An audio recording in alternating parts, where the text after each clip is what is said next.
Later on, she said that if I keep her fourth child from her, she's going to make my life hell, that she's going to yell at me in front of the kids, and that she's going to keep me up all night bugging me about this.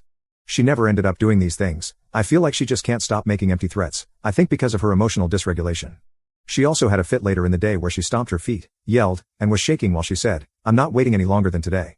It's going to be a yes, it's going to be a yes," about my decision to have a kid with her. We were able to talk relatively calmly about how much this meant to her, and lately, I've been wondering if I'm focusing too much on numbers and statistics, and maybe I should go for it because I really love my 3 kids. However, I just feel like I can't agree in these circumstances. If she had just been kind about it from the beginning, she probably would have had a kid by now. However, it's always been tense and angry. She's really a great person and a great mom 95% of the time, interspersed with moments of complete childishness, anger, and losing her mind. It's such a weird thing to see such a different person at times like these. I almost gave in but decided to let it sit. And today, I just feel like giving her the ultimatum that she goes to couples therapy or absolutely no more children.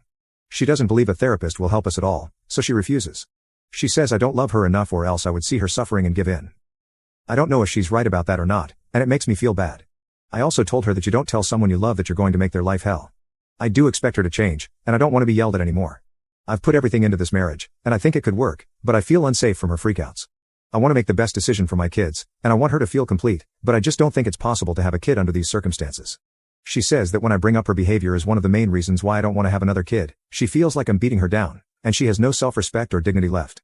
She said she wonders if she's being emotionally abused by me now. I've mentioned some pretty bad behaviors of my wife above, but really, otherwise, she's so nice. We have fun, a great bedroom life, take parenting classes together, and love hanging out together.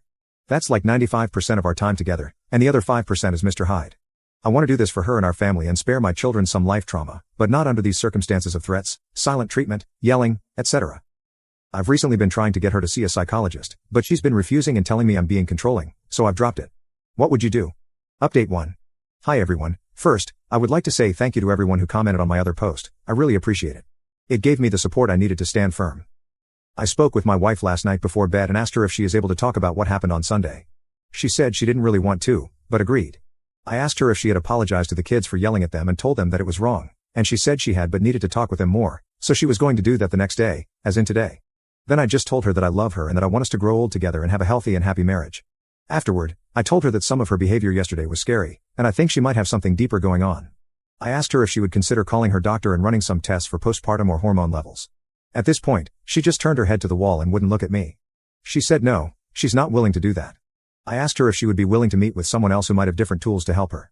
She, again, said no, she's not willing to do that, and that I was invading her privacy. At this point, I told her that I don't want to control her and that it's her choice, but there's no way I'm having another child until she gets well and healthy. I brought up the screaming, stomping feet, and threats that she gave me yesterday. She didn't acknowledge the behavior but told me, "We're done, this is broken. We can raise these kids together, act cordial, but we're done.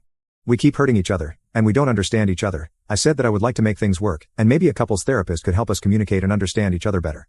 She said that she doesn't want to see anyone about anything, and we're just done. I didn't mention divorce because you said in the past to never threaten with divorce again, but this is just how it is now. I didn't know what to say, so I just left it at that. This morning, she avoided looking at me and gave me one-word answers to things. There's no way I would be in a loveless marriage, and I know that's not good for the kids. I don't know exactly what to do, but my plan for now is to wait it out. How long, I don't know. I'll see if things change in a week or two. One thing is for sure, though, I'm not having a kid in these circumstances, and I'm not budging on that.